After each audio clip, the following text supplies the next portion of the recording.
Galing. Parang trumpo. Oo. Oo, pagkato. Alam mo gano'n.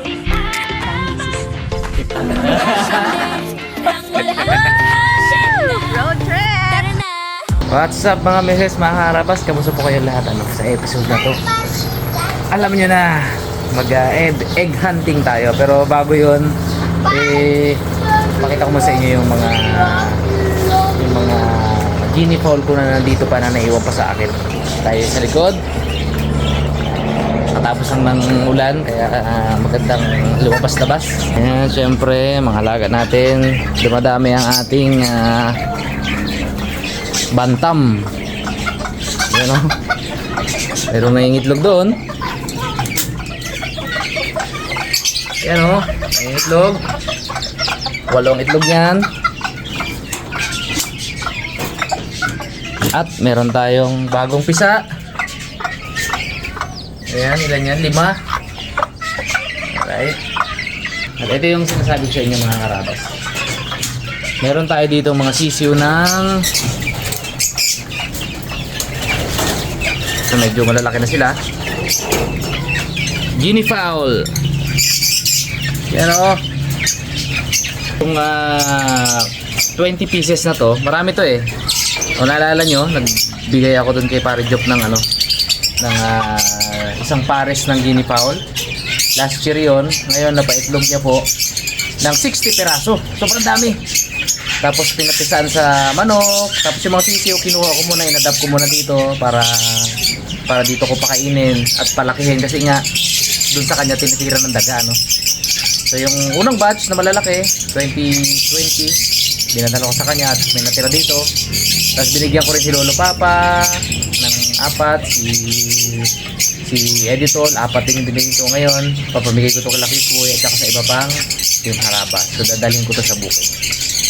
So habang dala-dala natin to, dadaan tayo dun sa kay Pare Job para tikman naman yung itlog ng guinea fowl. Kasi report siya sa akin, sobrang dami daw ngayon ng itlog doon. Tapos hirap siyang alagaan. Ayaw niyang paramihin muna ngayong tag-ulan. Ayaw niyang papisain muna lahat yun kasi nga tag-ulan, mahirap alagaan, mamamatay rin sila sa sipon. Sobrang active ng mga daga. Kaya punta tayo doon para mag-harvest tayo ng itlog. Right? Mga meses, bili muna kayo ng paninda ko. All branded tayo ngayon. Mine! Sa unahan. All branded tayo ngayon. Nalabhan na para medyo mahal ang benta. Yan. Magkano ba yan? Ito? Oo. Depende. Depende. Depende sa kalagayan niya, sa brand niya. I-assess mo pa kung magkano mo ibibenta. Kaya ilang pieces siya. Alright, yan po ang business ni Miss Harabas ngayon, online selling. Follow me on my Facebook account. Yung mga nagmamain sa akin na siya shoutout. Ayun. Kasunod ako na mag-shoutout sa kanila. Yes. Lista mo lang. Okay. Alright. Yan na, mga karabas, mga meses. Dito na ako sa bukid ng kumpare ko. Ito na yung kinukwento ko kanina na mga unang batch na dinala ko dito. Yan o, palalaki na. Amo nga. Halos ganyan na rin kalaki pre yung nasa bahay. Oh. Napalagaan ko lang muna sa Team Harabas, kila Papa sa bukid nila. Sandin nila. Sige. So sobrang amo naman lundag pa sa galundag pa sa likod ng aso.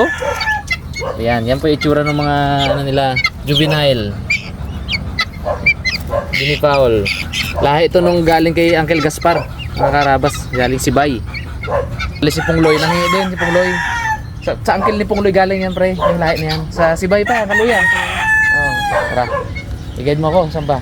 Ay, yung itlog. Oo. Ito ba yun? Natin pa rin pugad, pre. Sunudan sobrang nakagamo man sila Pagkain ko eh. Pagkain. Para madali na Baka madali manakaw to dito Tara. Kaya tayo ni Pare. Sunuran sila sa'yo Pinalaki ko muna mga karabas yan sa bahay para iwas ka sa daga. Tapos may napapisa ka uli pre. May napapisa ka uli. meron. Problema na dami naman ng Ilang piraso? 6. 6 na piraso bagong pisa. Nadali rin ng daga. Peste na talaga yung daga dito pre no. Ayun oh. Kasunod sila oh. Sunod-sunod ha. Alright. Okay. Sa dating pugad nila dito. Buti nga, bumalik sila. Dati kalat-kalat eh. Dami. Yun oh. Nakikita niyo ba yung mga karabas? Dami pre. Buwasan na lang para Oo, buwasan natin. Tsaka patag-ulan na eh. Baka hindi rin mapisa lahat pre no? Oo. Kasi nag-aulan. Mga manok, kalas di pa rin nag-ano. Ulan na babasa-basa. Hindi, buwasan natin. Saan maganda dukutin dyan kabila no? Yan. Hay!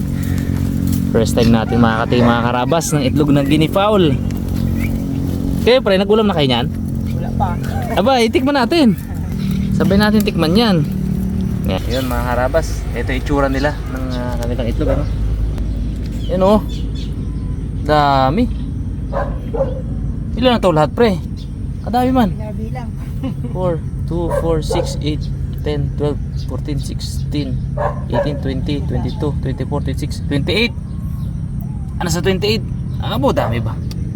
So ngayon, titikman natin yan. Unang tikim mga karabas kasi bago to eh. Bago to sa bagong, kumbaga, sanay tayo itlog ng manok, itlog ng pabo, natikman na natin yan, pato. Ito naman guinea fowl. Alis tayo. Yun o. Pus. Nakakatikim ng itlog ng guinea fowl.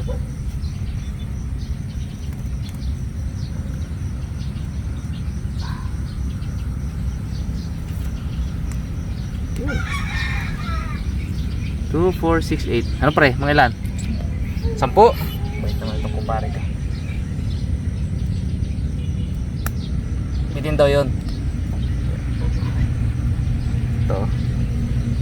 Yun, mga bago to oh, pre oh. Ito, bago to. Halata mo manipis yan no? Maliwanag pati Ito itlog niya oh. Parang itlog ng wild na ibon. Yan. Alright. Let's go. Tuloy natin to sa likod bahay mga karabas. So ito na mga meses, lulutuin na namin niya ang mga itlog na kanyang inani. Kaya naman, samahan nyo siya at ako sa likod ng camera. Yun oh. Yun. Wow! Ibang shape no? Iba. Ang galing. Parang trumpo. Parang trumpo mo lang pato.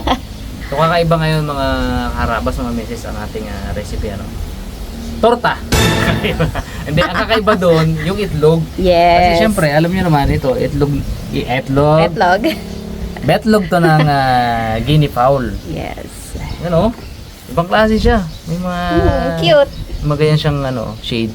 Oh, tas Brownish, patulis. tas patulis, parang trumpo. Oh, parang trumpo talaga siya.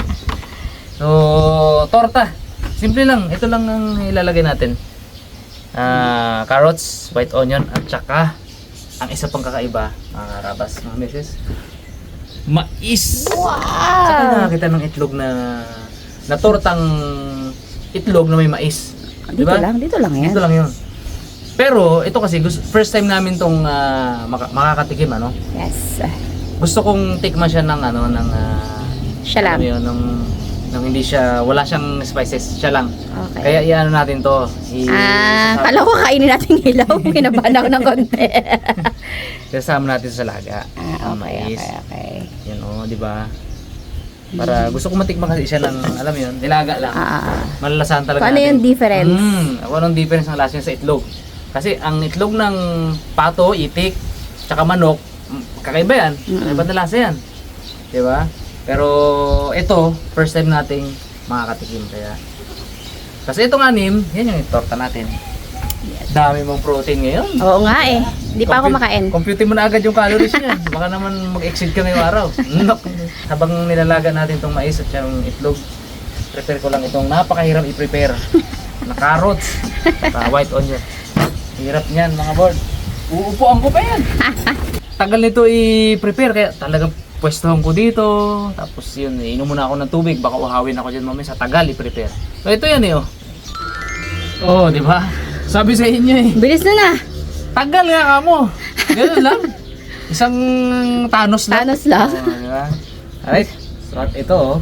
Itong pruweba na kung paano katagal yun. Kanina kakasalang lang natin. Ngayon luto na.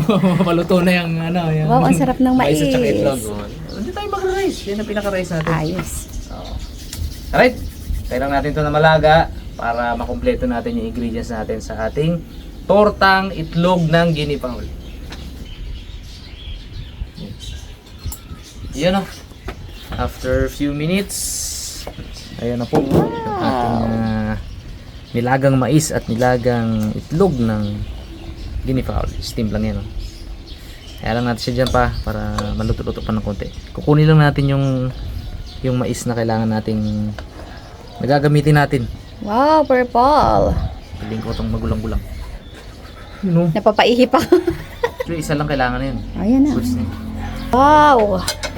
Sarap naman yan. Palamigin lang natin ng konti to. Then, syempre para mahiwa-hiwa natin. Hindi ko nagaganon kasi wala namang diferensya pag ganyan o mainit o lumig, di ba? Okay na yan. You know, bearable na yung kanyang init. Malamig-lamig na. Pwede na. Actually, itong ano pa lang na to, itong torta pa lang na to, pwede na siya talaga walang kanin kasi may ano na siya agad oh. Carb na siya agad. Lalo na kung kakount ka naman ng calories, di ba?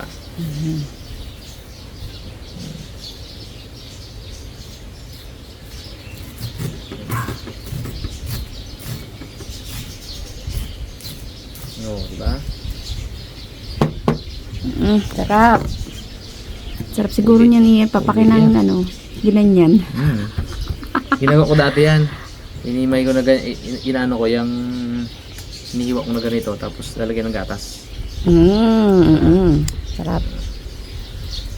Alright. Yung kompleto ng ingredients ko. Start na. Simulan ko na rin to. Diba? Nahin natin sa itlog. Matigas pala siya. Mas matigas siya kaya sa ano, Manok. manok. Uy. Uy. Yellow na yellow. Kasama pang shell. Pa. Yan, added calcium yan. So, hindi natin. Ano? Tigas? Tigas siya. Compare sa manok. Nice. Diba?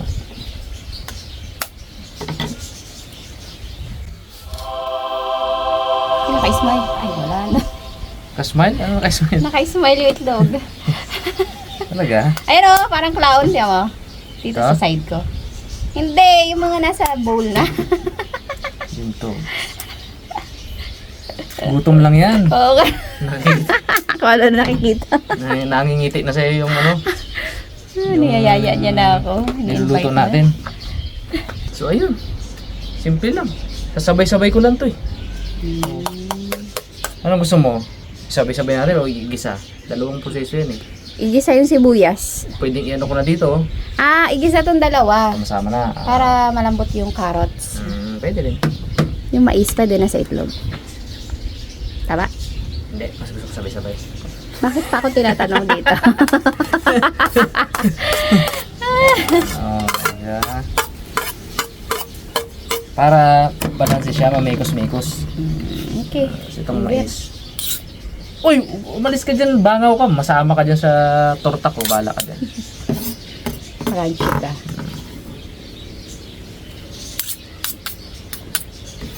Okay. Sagarin natin. Yun. Wow. Tingnan natin ang salt.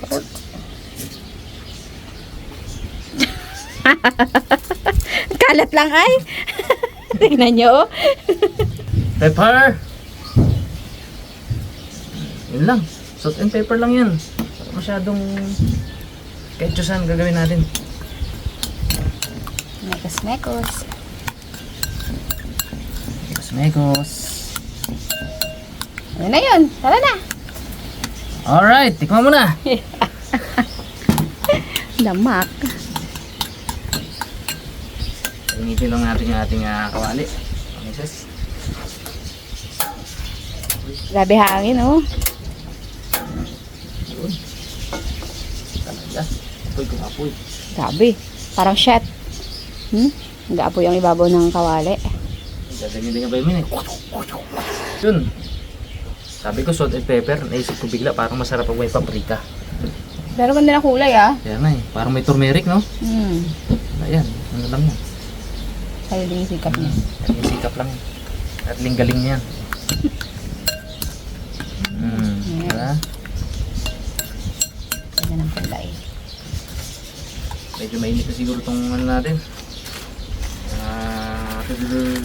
Lagyan natin ng kinumos na butter. Hindi mo na inayos bago ni-ref, no? Ayan. Ay, lagay ka man lahat. Oh, taas ng calories niyan. Nilamukos na butter yan. Pinabunutang butter.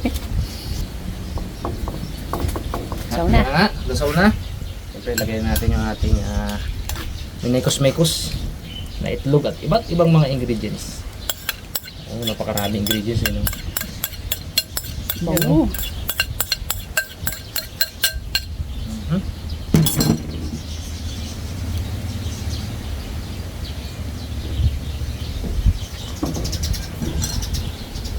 Ay, siyempre, tayo lang natin na maluto ito bago natin ibigay. Mahirap to kasi ano eh, lakas yung hangin. Yung Kaya apoy, nga, oh. Yan yung apoy mga meses, lalaro oh. yung apoy kung saan pupunta.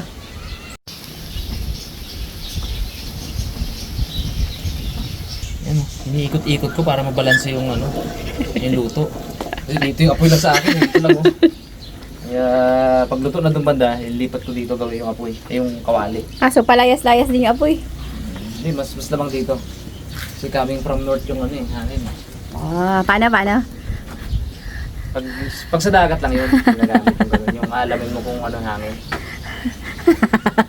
Oo, pag ito hangin. At kung gaano kalakas yun. Ilang miles Knots. per hour yun, ilang knots yun. Isang ganyan lang yun.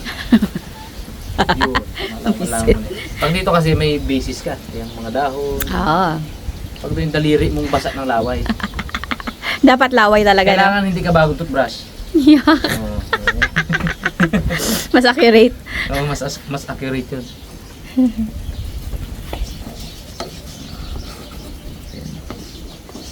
Pakasunog ng ilalim na to.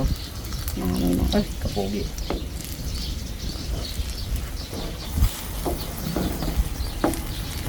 Kahit naman di buo yan. Kaya iwa-iwain din naman natin yan. Umuyain din naman.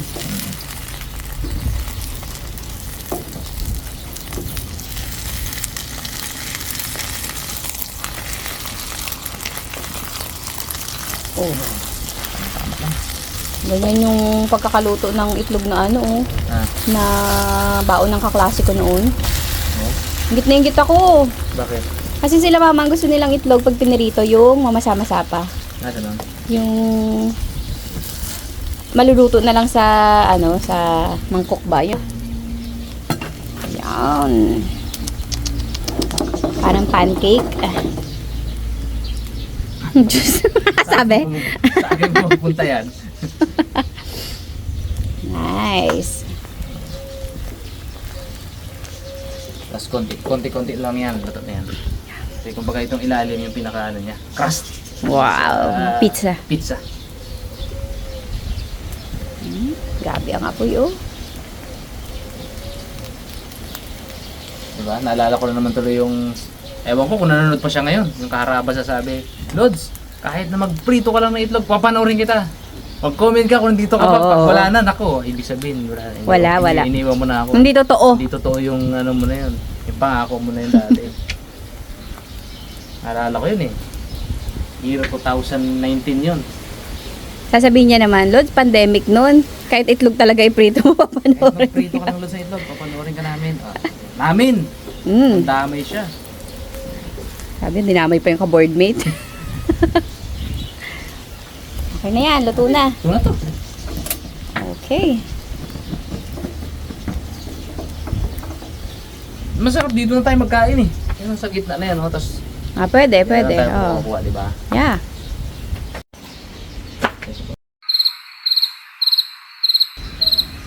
Yun oh. Kain tayo, mga meses. meses. Dito tayo. Oh, tama. Gusto kong tingnan muna to kung anong lasa niya. Sabay mo. Ang tigas kanina, tapos pupukpok mo sa noo ko. Parang yung ano, parang yung mga bata. Alala mo yung ano yan, yung reels na yan. Pupukpok sa noo. Oo. Yung mga anak-anak nila, doon nila tinuktok yung ano. Makapal ang balat niya. Kapal nga. Parang sa pabo.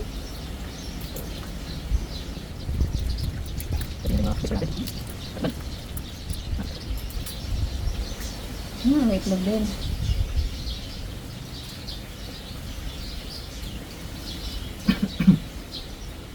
Less lang siya sa manok. Yes, lansa. Oo. Mas Oo mas bawas ang lansa. Nasa nga o nga. Kasi ang manok, pag nilaga na ganito, yung unang bite mo na gano'n, nararamdaman mo eh. Tama. Di ba? Tapos, Ito wala masyado, wala. orange na orange. Ay, hindi kasi fertile to. No? Kaya pitikman natin itong gawa natin torta. Alam mo, baka din ako makain ng torta pag inubos ko to. Hindi ako mahilig sa ano, Love, sa nilagang itlog. wala mo ng ano. Nahihilo ako sa nilagang itlog. Sino dyan taas ang kamay? Nahihilo ako kumain ng nilagang itlog. Sarap, grabe. Diba? Simpleng recipe yan, pero Laban. look.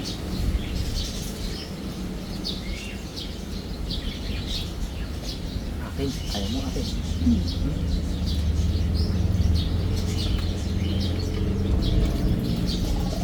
Yung size niya, tamang-tama sa isang kainan. Isang kainan ng malaking bibig.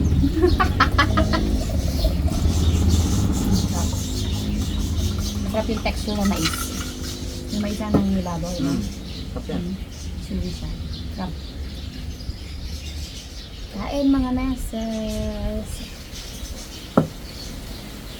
Hindi na kami nagplato para walang hugasin.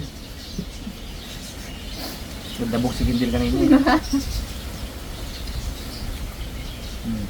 Diba? Sarap. Panalo. Kanin.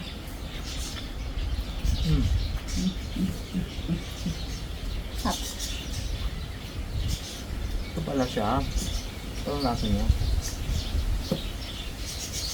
Pero dito, hindi mo siya masyadong ma-distinguish na may difference. Dito, sa likod. Oo.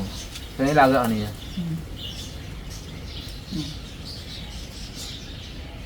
Pero masarap ah. Sarap. Ang recipe niya, harap. Ano niyo naman tayo. May hindi mo gawaan.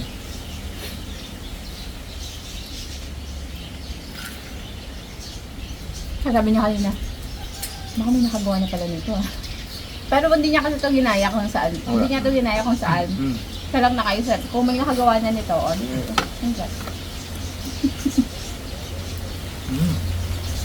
Tingin ko mahirap. Itlog lang ginipaul. Ah, okay. Na may mais. Feeling ko ikaw lang yan. Na may sibuyas.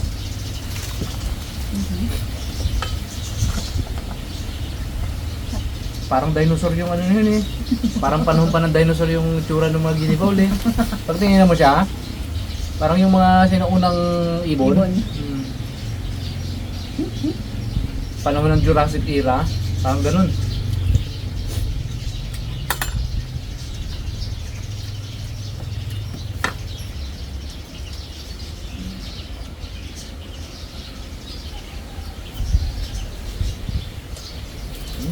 Okay. Approve? Galing natin.